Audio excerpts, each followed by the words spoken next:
Et donc, en 2015, on a des Waqueros, ce sont des pilleurs de tombes, qui disent, ben voilà, on a trouvé des momies extraterrestres. Bon, pourquoi extraterrestres? Ben parce qu'elles ont toutes les mêmes caractéristiques. Elles ont un crâne déformé, allongé, et elles n'ont que 3 doigts et 3 orteils à chaque main et à chaque pied. Mais là, il n'y a pas genre le Mexique là, qui ont sorti les extraterrestres, des momies d'extraterrestres trouvés au Pérou. Bon, en fait, l'histoire est en deux temps. Cette histoire-là au Mexique, elle est en deux temps. D'abord, il y a les auditions au Congrès mexicain. Pourquoi les auditions au Congrès mexicain? Ben parce que au Mexique, on s'est dit, ben, si les Américains ont mis de l'avant un organisme étatique pour enquêter sur les ovnis, qui est le AARO, pourquoi nous, les Mexicains, on serait pas plus caves? Nous autres, on pourrait avoir notre propre organisme étatique. Les pilotes de l'armée mexicaine aussi ont déjà observé des ovnis, puis il y a des observations qui sont rapportées. Donc, pourquoi ne pas prendre ça au sérieux? Donc, on s'est dit, on va tenir des auditions au Congrès mexicain pour voir ce que les gens ont à dire. Et si éventuellement, ça pourrait amener à la création ou au dépôt d'un projet de loi pour la création d'un organisme étatique. Donc ça, dans un premier temps, c'est tout à fait louable. Je veux dire, on n'est pas contre la vertu, puis la connaissance, ben, si on tire de l'information de la connaissance, ben, encourageons. T'sais. Donc ça, c'est tout à fait louable. Mais cela étant mis de côté, j'en arrive à l'affaire des momies. L'affaire des momies commence en 2015. Ça commence au Pérou. On est dans la région de Nazca. Et la région de Nazca, elle est très riche en folklore extraterrestre. Il y a les fameuses géoglyphes, là, ces immenses figures qu'on retrouve dans le désert, qui, dans une certaine interprétation, là, les amateurs d'ovnis auront tendance à dire ben, c'est des pistes d'atterrissage créées pour les extraterrestres.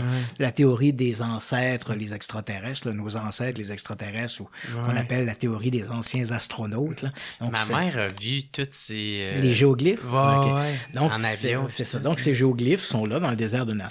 Et dans le désert de Nazca, on a des Premières Nations qui vivaient là il y a 1000 ans, notamment, et il y avait les Paracas. Les Paracas, donc c'est un groupe andin, une communauté andine, qui faisait la déformation crânienne. Donc sur les nouveau-nés, on plaçait un bloc, une planche de bois derrière la tête et sur le devant de la tête, avant que les fontanelles se soudent, et on exerçait une pression pour déformer le crâne et l'allonger. Bon, on faisait ça s'est pratiqué dans les pays andins, notamment au Pérou, mais ça s'est pratiqué aussi très largement dans le Mésoamérique, là, le pays des Mayas, là, le Yucatan, le Mexique, le Nicaragua, le Mésoamérique. Donc c'était une pratique assez courante. Donc l'idée de déformer les crânes, il y avait d'abord un aspect esthétique. Pour raison X, Y, c'est un peu comme les femmes girafes. Des gens des anneaux pour allonger le cou. Là. Ouais. Donc, on voyait là-dedans un aspect esthétique. Et l'autre aspect, c'est que ça permettait de différencier les différentes classes sociales. Donc, en fonction de la déformation du crâne, on savait ces gens-là, ben, c'est les nobles, ceux-là, c'est les moins nobles, les plus nobles, etc. Donc, c'est un peu la mécanique de l'époque. Mais tu comprendras qu'encore une fois, dans cette vision des anciens astronautes, le fait qu'on ait des crânes déformés qui nous rappellent vaguement des extraterrestres, ben, facile de faire le bon puis dire ben, c'est peut-être finalement des crânes d'extraterrestres ou peut-être que ces gens-là ont été liés quelque part une espèce de race hybride humaine et extraterrestre. Inutile de dire que les archéologues et les anthropologues savent très bien comment ces déformations-là ont été faites, puis ils n'ont pas besoin de faire intervenir les extraterrestres. Mais cela étant dit, on est au Pérou, on est dans une zone, un endroit dans le monde qui est très populaire, très riche en folklore sur les extraterrestres. Et donc, en 2015, on a des Waqueros, ce sont des pilleurs de tombes, qui disent, ben voilà, on a trouvé des momies extraterrestres. Bon, pourquoi extraterrestres? Ben parce qu'elles ont toutes les mêmes caractéristiques. Elles ont un crâne déformé, allongé, et elles n'ont que 3 doigts et 3 orteils à chaque main et à chaque pied. Et donc, obligatoirement, il doit s'agir d'extraterrestres. On a 2 types de momies. On a des momies qui sont de taille humaine, donc normal, et on a des plus petites momies qui font 40-50 cm de long. Ce qui est assez curieux quand même, toutes ces momies sont recouvertes d'une espèce d'enduit qui ressemble à du plâtre, qu'on appelle de la terre de diatomée. Terre de diatomée, c'est une terre qui est composée de phytoplancton et de végétaux. Puis on peut l'utiliser comme type de... On l'a utilisé autrefois en Amérique du Sud et en Amérique centrale comme mortier, comme élément ajouté au mortier. Puis aujourd'hui, ben, l'une des utilisations qu'on fait de la terre de diatomée, c'est notamment pour se débarrasser des cafards puis des trucs comme ça, là, un insecticide de maison là, qu'on va étendre, qui est très répandu. Mais on s'étonne pourquoi ces momies-là sont-elles recouvertes de terre de diatomée, alors qu'il n'existe aucun exemple dans le monde, jamais des momies n'ont jamais été recouvertes de terre de diatomée. Même des momies de Paracas ou des momies Inca ou des momies Maya, ça n'a jamais arrivé. C'est nouveau, les ça. seules momies au monde, les seuls exemples de momies au monde connus recouvertes de terre de diatomée, ce sont ces fameuses momies tridactyles à 3 doigts et 3 orteils. Donc, on peut se poser la question, c'est quoi l'idée derrière ça? Donc, ces momies-là ont été découvertes en 2015 par ces fameux Huaqueros, qui ont jamais dit où est-ce qu'ils les avaient trouvées. On les a trouvées quelque part dans une caverne dans la région de Nazca, mais on n'a pas vu la caverne, on n'a rien vu de ça. C'est un discours. À ce moment-là, ces gens-là, ces pilleurs de tombes, vont essayer de vendre ces momies à des musées locaux ou à des archéologues ou des gens intéressés localement. Il faut savoir que les musées au Pérou, je sais pas si t'es allé au Pérou, mais les musées au Pérou, c'est pas le National Gallery, c'est pas le Louvre, puis c'est pas le British Museum. C'est souvent des cabanes construites sur le bord de nos routes où on présente aux touristes des artefacts. Certains sont authentiques, d'autres sont tout à fait falsifiés. Puis on t'échange ça pour quelques pesos. Tu vois, regarde, c'est ça, c'est notre musée. Bon. Donc on a essayé de vendre ça, mais les musées ne se sont pas montrés intéressés parce qu'on les présentait comme étant des momies d'extraterrestres à cause des 3 doigts puis tout ça. Fait qu'on les présente ça. Fait que même ces musées-là, ils étaient même ces musées-là, ça nous intéresse pas. Ça nous intéresse pas. On n'est pas sûr. Non, pas convaincu. Oh non, c'est ça. Fait que même les musées se sont montrés désintéressés. Qui plus est aussi, celui qui était le vendeur, parce qu'il y a les Huaqueros qui trouvent les momies, ils remettent ça à un vendeur. Lui, le vendeur, il est membre d'une secte mystico-religieuse extraterrestre, il se dit un messie, une espèce de prophète, il est en contact avec les extraterrestres, tu sais, fait que bon, tu vois le genre un peu, là, on patauge en plein délire. Il y a 2 strikes, là. Ah ouais, t'as tout à fait raison, t'as 2 strikes, t'as 2 prises contre toi.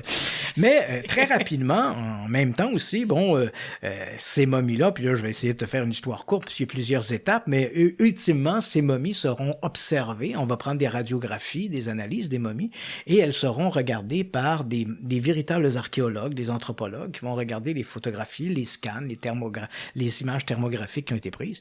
Et très rapidement, on voit qu'il s'agit d'une fraude. Les momies de taille humaine sont malheureusement de vraies momies de Paracas qu'on a d'abord mutilées, on les a coupées des doigts, 2 doigts à chaque main, 2 orteils à chaque pied, pour faire croire que c'était des extraterrestres, et on les a recouverts de terre de diatomée pour dissimuler ces mutilations. Sinon, tu aurais vu que les doigts avaient été coupés. Donc, en les recouvrant de terre de diatomée, qui ressemble, comme je l'ai mentionné, un peu à du plâtre, tu peux dissimuler ces manipulations.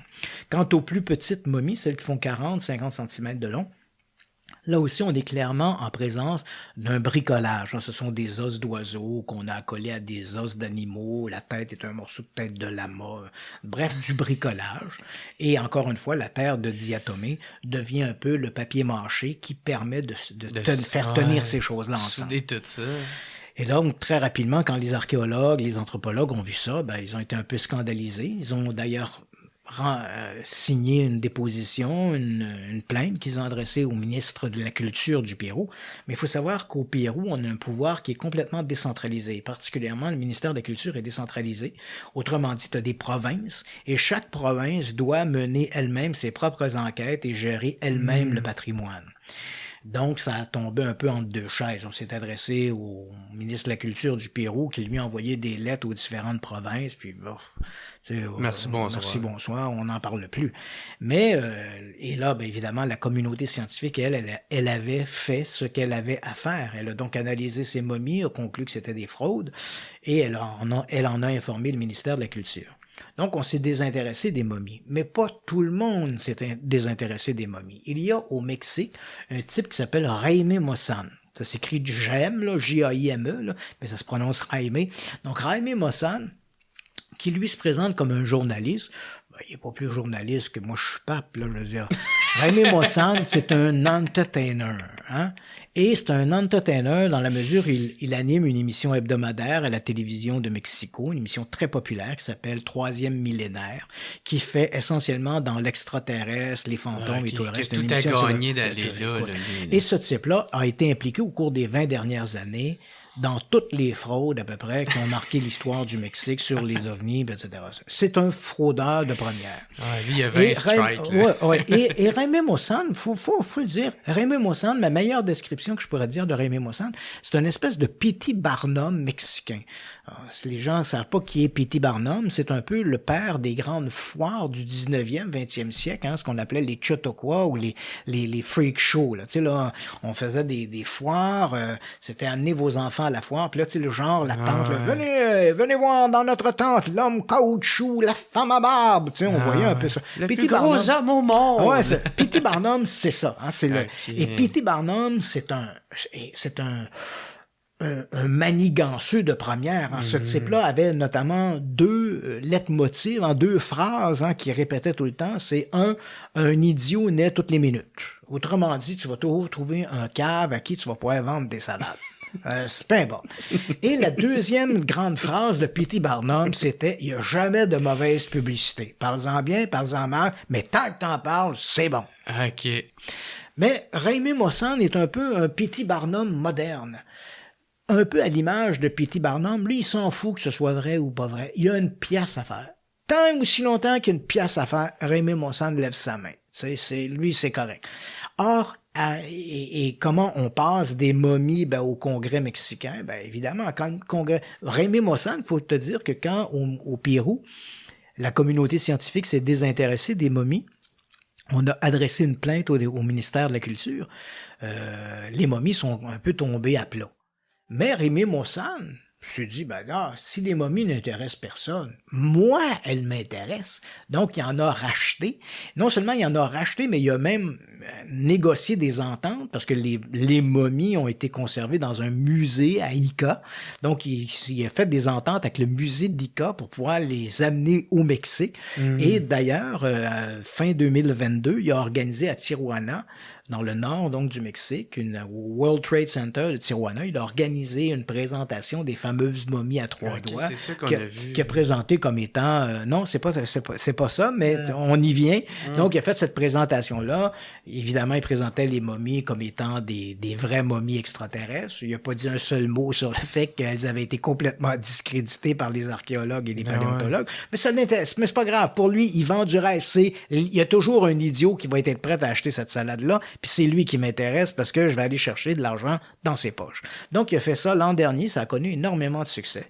Et là, Jaime Maussan avait ses fameuses momies dans son sous-sol, là, puis il commençait à prendre de la poussière. Il s'est probablement dit, comment je pourrais faire pour en reparler à nouveau, tirer une deuxième shot de ça.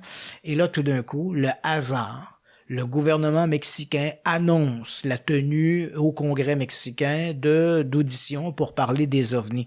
Jaime Maussan s'est dit, voilà une bonne occasion. Donc, il a dépoussiéré ses momies, puis il s'est inscrit, puis il s'est présenté au Congrès, puis il a exhibé ses fameuses momies.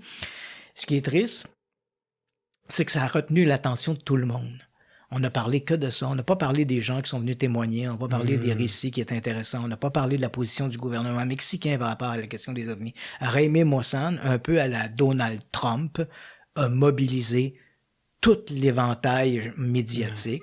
Et on a oublié que, un peu comme dans le cas de Trump, qu'il y a d'autres candidats, puis qui ont d'autres choses à dire, d'autres choses à offrir, mais les médias ne se sont consacrés qu'à ces momies que, évidemment, Maussan a présentées comme étant des momies extraterrestres, en se gardant bien de dire que depuis des années, les archéologues, des paléontologues, des anthropologues s'étaient penchés sur les momies, et on avait vite compris qu'il s'agissait de momies falsifiées.